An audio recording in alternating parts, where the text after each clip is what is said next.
I smell rabbit. I'm hungry. Let's hunt. I keep watch. You leave, you call me. If you're scared of lightning, hide now. Avoid the trees. Follow me. Wind. I like the wind. The wind bites hard. The sun is up. Time to hunt. I had a big lunch. Lots of meat. I'm happy. Go to sleep. I watch the moon. You sleep now. I keep watch. I have no human family. I am a wolf. You are my friend. We can hunt together. I like the stars at night. So many stars. In the sky, in the lake, and in the city. The wolves are my Lupercal. My family. You smell kind. Do you like meat? I like Lupercal. I like the woods. I like my friend. I like to run. Talking makes me tired. Talking is hard, but I have to try. I like meat. And I like potatoes. Greens are bad. Animal eats green things, then I eat animal. Smells good. Also, tastes good. I like it. Eating this gives me energy. Makes me happy. Eating it bad. Not eating it also bad. I'm a bit sad.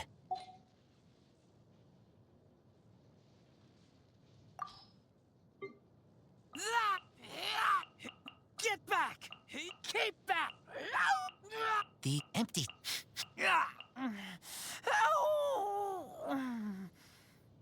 I'll take it. No, I kill you.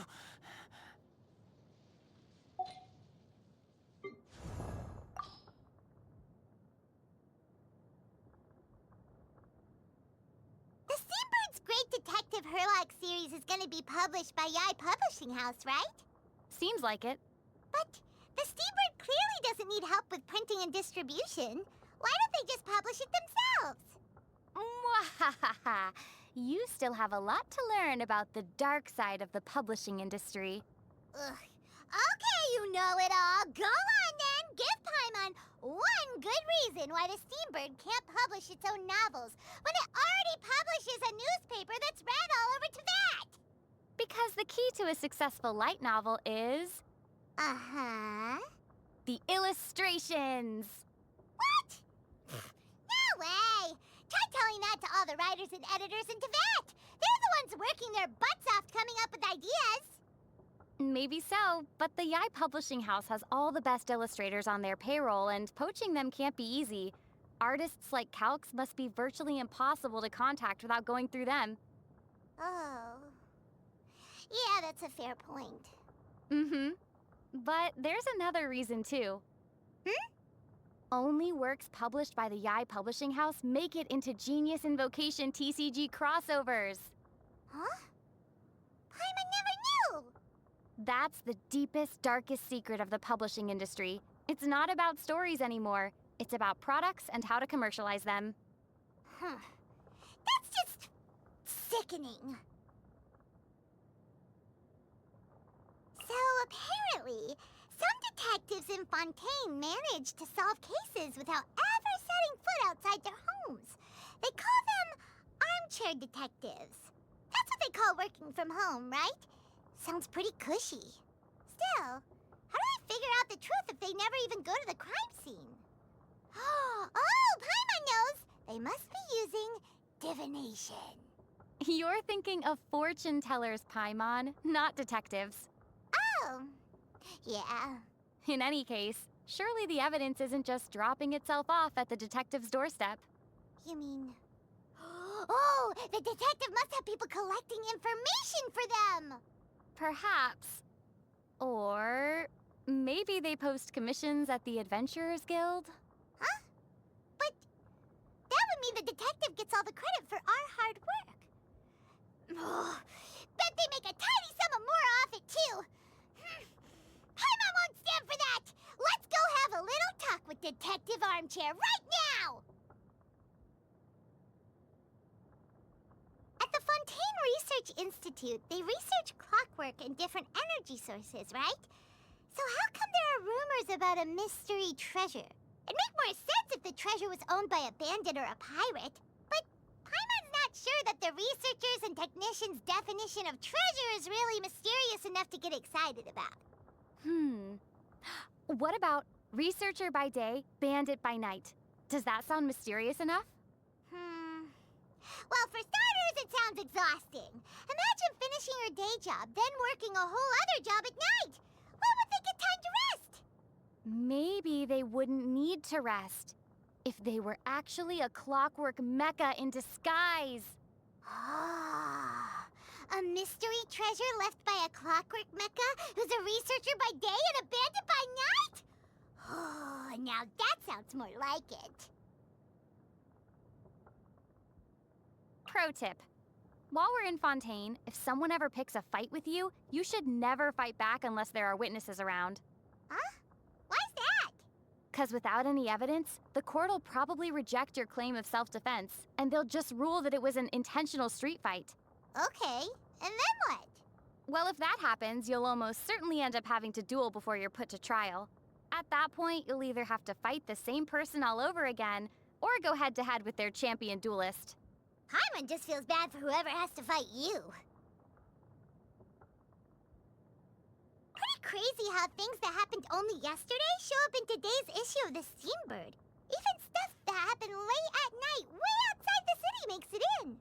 How do they manage to get these articles written up so quickly? Yeah, not to mention printed first thing in the morning. Paimon gets it! There must be a magic printer at the Steambird's office. As soon as the reporters bring in the latest news, they feed it to the printer and it goes gobbling all the writing up, ready to spit it back out when it's printing time. They probably have some reporters bursting in through the doors at the last minute yelling, "Wait! There's one last article to feed to the printer!" That's definitely a very compelling image. But as far as I know, magic printers like that don't exist. It's all thanks to the tireless work of the editing team that the Steambird gets printed on time every day. They sit there going, huh? Oh no! As they race through correcting spelling errors. Then they squeeze it all into neat vertical columns of text and run to their colleagues shouting, "Just give me 5 more minutes, please!" That's the real magic behind meeting publishing deadlines. Whoa. It's pretty amazing that they're able to make a whole newspaper in just one day. Do they ever get time to sleep? Huh. Novels in Fontaine have weirdly long names. This one's called Do Clockwork Mecha Dream of Cogwheel Chiropractors. But the writing style and themes are pretty different from Inazuma's light novels. According to the synopsis, this novel is about a clockwork mecha experiencing back pain due to bending over for extended periods. It finally gives in, quits its job as an illustrator, then goes on a long journey looking for a chiropractor to cure its mechanical spine. That actually sounds pretty interesting. But why a chiropractor, though? Wouldn't an engineer do the job better? They could just go to the Fontaine Research Institute and save themselves the long journey. Well, yeah, but having met some of the engineers from the Institute, Paimon could see why they wouldn't want to. Oh yeah, that's true. But anyway, even though the protagonist of the story is a clockwork mecha, you can still tell that it was written by a human. Imagine if they got a real clockwork mecha to write a novel. I wonder what they'd write about. How about this? I awoke one morning and found myself human. Hey, that's a good one, Paimon. The opera epiclese is used for both criminal trials and performances, so... Wait. What's bothering you, Paimon? Well, what if someone did a show about a criminal trial there? How would the audience be able to tell whether it's a real trial or not? That's a very good question. Can you imagine the looks that the actor playing the criminal would get out on the street the following day? Everyone who recognized them would say, "Hey, weren't you the one on trial yesterday?" Yeah, exactly! It would get so confusing! The actor would constantly be telling everyone, "It was just a show, for goodness sake. Stop treating it like it's real." Well, they'd only have themselves to blame. What do they expect staging a show about a trial in the opera Epicles? Clearly they're just trying to confuse people. What a terrible idea! Yeah, it is a terrible idea. What were you thinking, Paimon? Wait, what? Nothing! Just what a terrible idea it would be if someone came up with that idea. Fanta tastes amazing, don't you think? Yep, it's so refreshing. Especially when you down the whole thing in one big gulp. Can you buy a glass for Paimon? Paimon's always wanted to try that thing. What thing? Just buy it! You'll see in a minute! Go, go, go, go, go. That's what those drunkards do after they clink their glasses together. Paimon's been itching to try it for ages. Don't imitate them, Paimon. It's not a good look on you. Gardamex carry out whatever task they're programmed to do. So basically, they can do whatever you tell them to. Got another bright idea, Paimon? Yep. Paimon needs a commission handling Gardamek, a material harvesting Gardamek, and a domain exploring Gardamek. Ooh, and a gourmet chef Gardamek too! Then we can sit back and enjoy our new fully automated lifestyle. They're extremely expensive to own and operate, though. And don't forget, there's maintenance and repair costs as well. Okay, let me do some quick napkin math here. Using a Gardamek, the average cost to harvest a single mint would come to around 6,300 mora. What? Oh, that's eye-wateringly expensive. Suddenly, Paimon feels like we adventurers don't get paid enough for the high-value work we do. Fontaine's underwater world is so pretty. There's so many kinds of fish that Paimon's never seen before. If only we could swim underwater in other places, too. Yeah, it's a real shame. If you could go diving anywhere you wanted, where would you choose? Probably either Liyue Harbor or Guyun Stone Forest. Ooh, great idea! There's gotta be some sunken ships around there full of treasure! We could make a fortune. There's also Sangonomiya Shrine in Inazuma.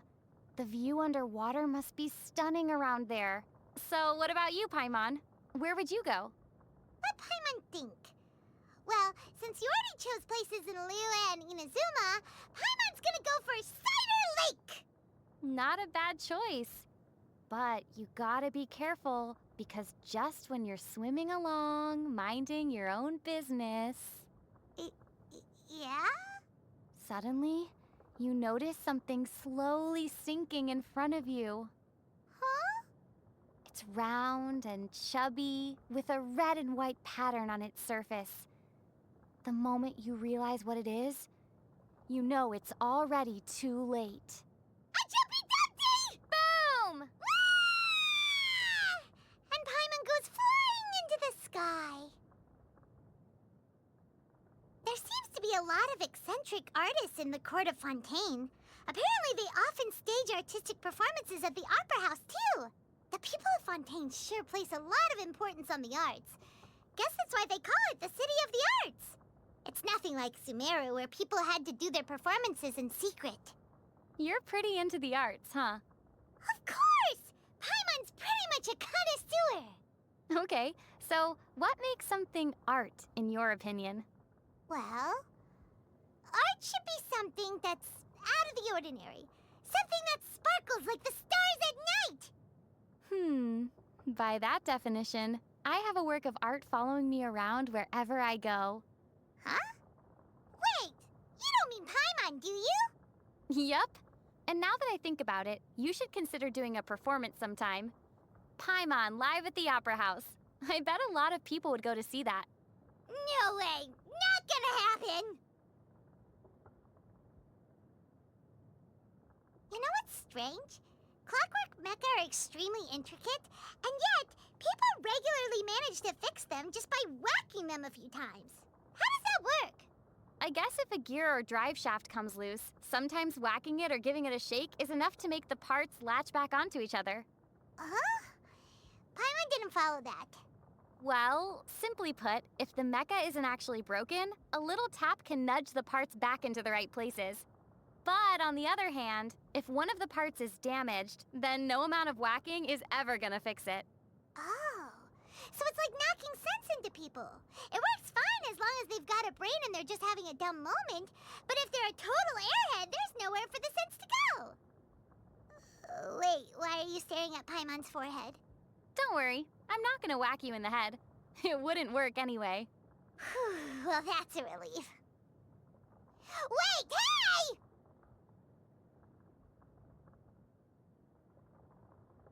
Paimon's heard that the earliest clockwork components ever invented actually work on a very simple principle.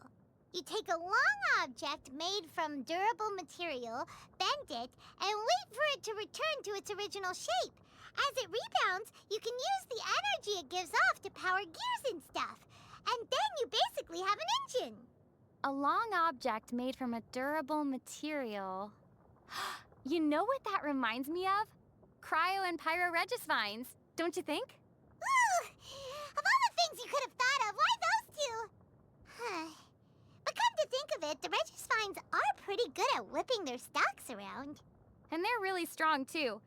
If you let them charge up their energy and swing at you, they'll knock down anyone in their path, even me. And we both know how strong I am. So, are you saying that you could turn the regisvines into a clockwork mechanism? Well, think about it. Since cryo and pyro lifeforms are highly incompatible, if we put them both next to each other at a slight incline, so their necks are tilted towards one another, they'd spin non-stop to avoid touching each other. It would be the world's most powerful clockwork mechanism.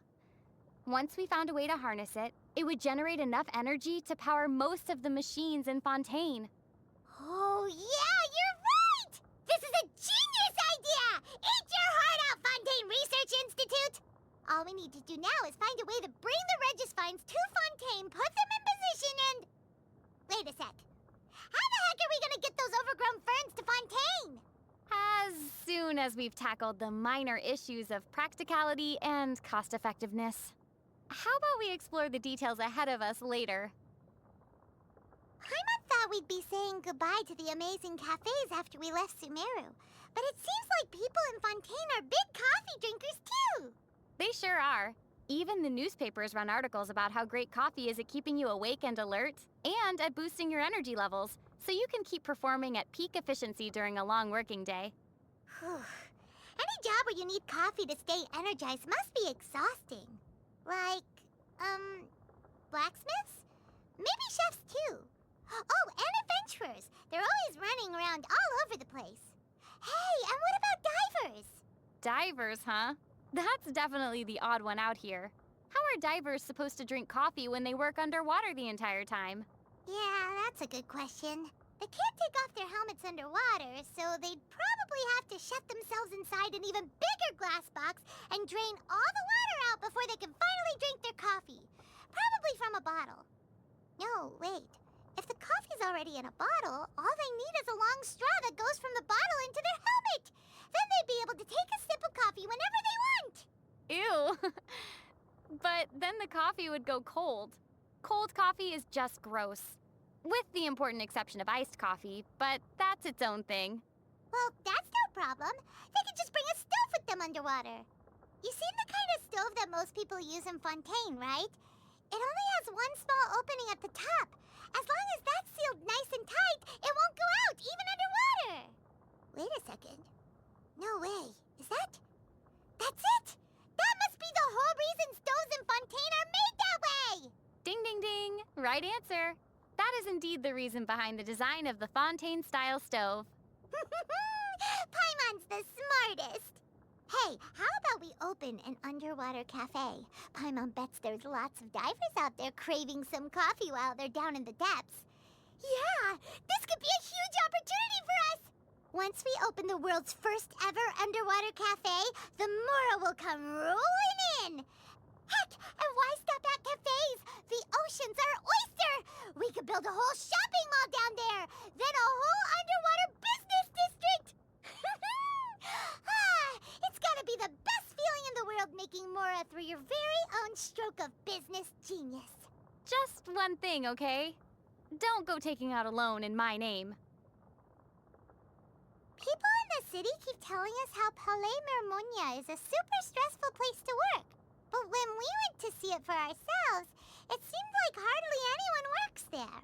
And the few people who do work there were hardly working. In fact, they looked like they didn't have a care in the world.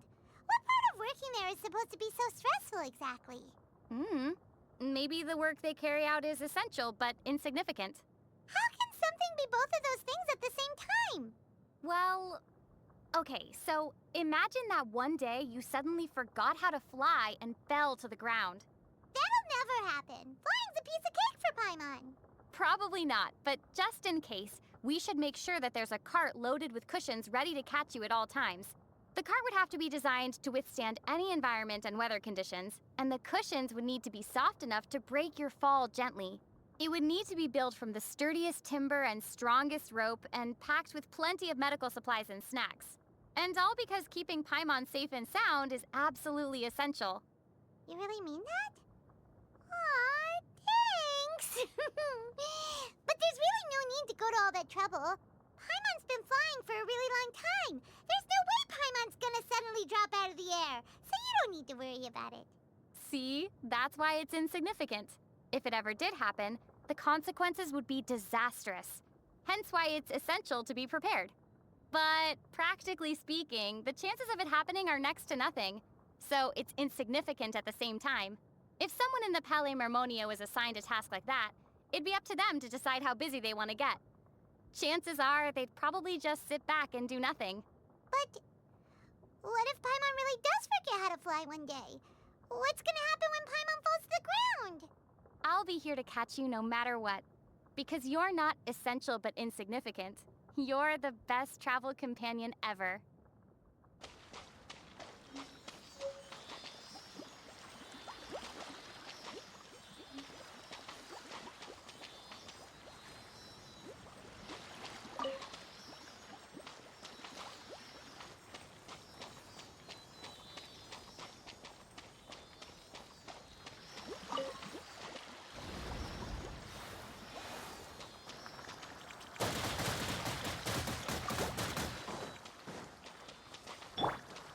Cool it!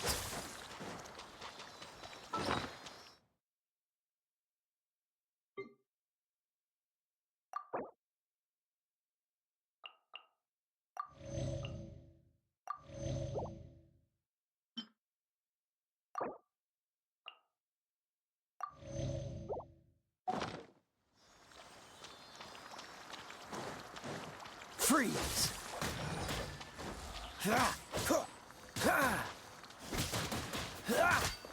Cool it! What's the hurry?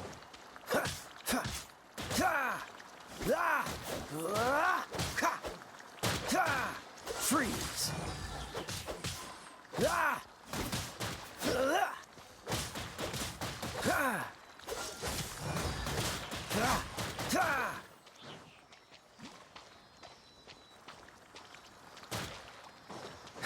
Cool it!